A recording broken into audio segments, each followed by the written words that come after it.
من کان للہ کان اللہ لہ، جو اللہ کے لیے ہو جاتا ہے اللہ اس کے لیے ہو جاتا ہے۔ بڑا سمپل اصول ہے، کوئی اس میں منطق اور فلسفہ نہیں، کوئی الجبرا نہیں ہے، کوئی کچھ بھی نہیں، کوئی حساب کتاب نہیں، سمپل۔ اللہ کے رسول نے فرمایا من کان للہ کان اللہ لہ، جو اللہ کے لیے ہو جاتا ہے اللہ اس کا ہو جاتا ہے۔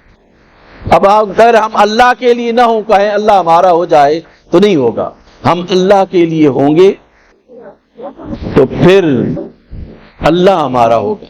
اللہ ہمارے ساتھ ہے، ہر وقت ساتھ ہے، وہ ہمیں سانس دے رہا ہے، وہ ہمیں رزق دے رہا ہے، وہ ہمیں سب کچھ دے رہا ہے، لیکن ہم اپنا سوشل فیبرک توڑ رہے ہیں۔ ہم مسلمان کی حیثیت سے اپنی روایات، اپنا کلچر سب کچھ تباہ و برباد کر رہے ہیں۔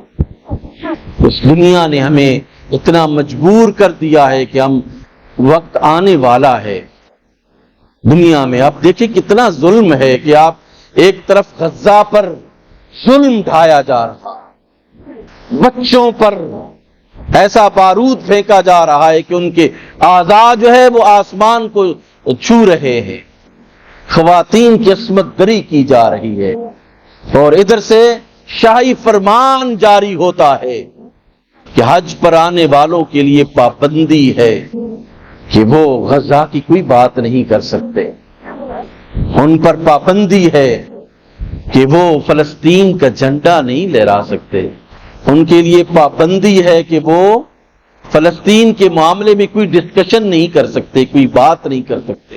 یعنی اللہ کے لیے جو آنے والے ہیں وہ اللہ کے دشمنوں کے مقابلے میں کوئی بات نہیں کر سکتے، اللہ کے دشمنوں کے لیے کوئی بات نہیں کر سکتے۔ پابندی ہے کہ حاجی کوئی بات فلسطین کے حوالے سے، القدس کے حوالے سے نہیں کر سکتا۔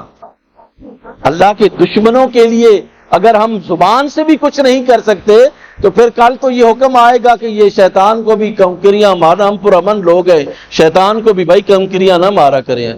شاہی فرمان ممکن ہے جاری ہو جائے کہ آپ جو ہے وہ شیطان کو بھی کنکریاں نہ مارے، ہم تو پرامن لوگ ہیں، یہ کنکریاں مارنا کس طرح کی ہے؟ اللہ کے دشمنوں کے مقابلے میں جب ہم اس طرح سر نگوں ہو کر کھڑے ہو جائیں گے تو پھر وقت آئے گا کہ پھر روئے زمین پر وہی قوم حاکم ہوگی جو اللہ کی مخالفت کرے گی، اللہ کی دشمن ہوگی۔ اللہ سبحانہ و تعالی نے ہمارے ذریعے سے اللہ نے دین کو عزت عطا کی، اور دین کی وجہ سے اللہ نے ہمیں عزت عطا کی۔ یہ بائی لیٹرل، ایک نہیں ہے کہ آپ تگو دو کر رہے ہیں اور آپ کو کچھ نہیں مل رہا۔ سیدنا عمر فاروق نے فرمایا نحن قوم اعزنا اللہ بالاسلام، ہم وہ لوگ ہیں کہ اللہ نے اسلام کے ذریعے سے ہمیں عزت عطا فرمائی۔ اگر ہم نے اس کو چھوڑ دیا لأذلنا اللہ، اللہ ہمیں ذلیل و رسوا کر دے گا۔ تو ہمیں عزت چاہیے تو دین کے ساتھ وابستہ رہیں۔ اگر ہمیں اس دنیا میں سکھ چاہیے، امن چاہیے، سکون چاہیے تو پھر وہ اللہ کے دین کے ساتھ جڑے رہنے اور وابستہ رہنے سے ہے۔